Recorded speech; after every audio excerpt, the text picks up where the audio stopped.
In the parlor game called Humiliation, in David Lodge's 70s campus novel Changing Places, the players score points by confessing the famous works of literature they have never read. In a memorable comic climax, ambitious academic Howard Ringbaum admits he has never read Hamlet, instantly wrecking his career. Lodge's insight into the practice of literature is that everyone who steps into the world of books and letters risks humiliation. Rightly, for the well-being of culture and society, this is a competitive affair. Beneath the eye of eternity, it's a matter of life and death, either some kind of literary afterlife or, more likely, oblivion. Jane Austen's Emma, published 1815, No. 7. Jane Austen's Emma, published 1815, No. 7. For the past 2 years, as I've compiled my 100 greatest novels list for The Observer and TheGuardian.com, the fate of the classics has been my special subject. For one enraged online critic, the series was simply an elaborate headstone for a defunct way of thinking about literature. Never mind, not only was there a vigorous, sometimes splenetic, discussion of the list and its choices by a dedicated core of well-read correspondents, there was also a surge in subscribers. Some weeks, with titles such as Frankenstein, No. 8, or Heart of Darkness, No. 32, our virtual audience soared into hundreds of thousands. In total, between 1 and 2 million readers have interacted with the series through the Guardian website. So, what is a classic? There are many dueling definitions. T.S. Eliot, Ezra Pound, Italo Calvino and Sainte-Beuve have all written at length on the subject. Calvino's definition, a classic is a book that has never finished what it wants to say, is probably the sweetest, followed by Pound's identification of a certain eternal and irresponsible freshness. One necessary, but not sufficient, characteristic of a classic is that it should remain in print. Thereafter, the issue becomes subjective.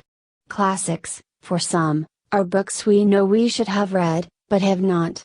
For others, classics are simply the book we have read obsessively, many times over, and can quote from. The ordinary reader instinctively knows what he or she believes to be a classic. While our preferences inevitably reflect gender, nationality, class, and education, there is no accounting for taste. Speaking of taste, I selected, where possible, the title most central to the author's voice and vision, which is not necessarily the most famous. Consider Jane Austen. Pride and Prejudice is much loved. Nordhang Arabi is highly entertaining. Some readers revere Sense and Sensibility. But I chose Emma. Casual browsers sometimes took a moment to grasp that my list of top novels was, A. derived exclusively from fiction written in the English language, B. strictly chronological, and C. gave each writer equal space, an especially restrictive criterion. With a prolific writer, the selection of one classic text became almost intolerable. To cite an unfair example, Dickens, No. 15, David Copperfield, and Wilde, No. 27, The Picture of Dorian Gray, appear in the list on the same footing, with one novel apiece. With such rules, every thoughtful person must concede that any list is bound to have its ridiculous side. F. Scott Fitzgerald's The Great Gatsby, published 1925, No. 51. F. Scott Fitzgerald's The Great Gatsby, published 1925, No. 51. As the series unfolded, the more its true character as a Mission Impossible began to take shape. For example, these novels span about 3 centuries, roughly 1700 to 2000. Compiling a list for the first 100 years was relatively straightforward, from 1800 to 1900 progressively more difficult, and from 1900 to 2000, my arbitrary cutoff, perilously close to impossible. Here's why.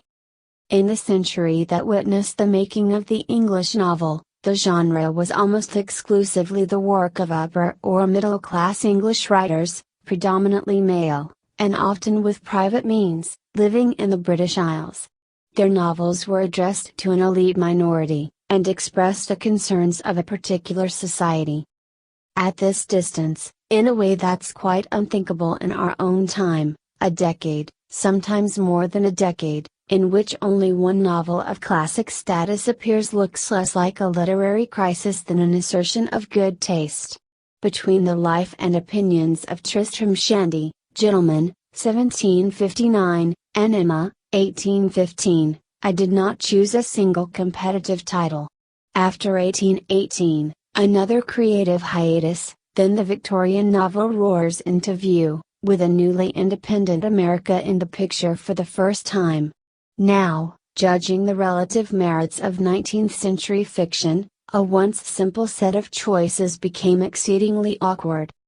How to compare the way we live now, No. 22, with the adventures of Huckleberry Finn, No. 23, with Kidnapped, No. 24.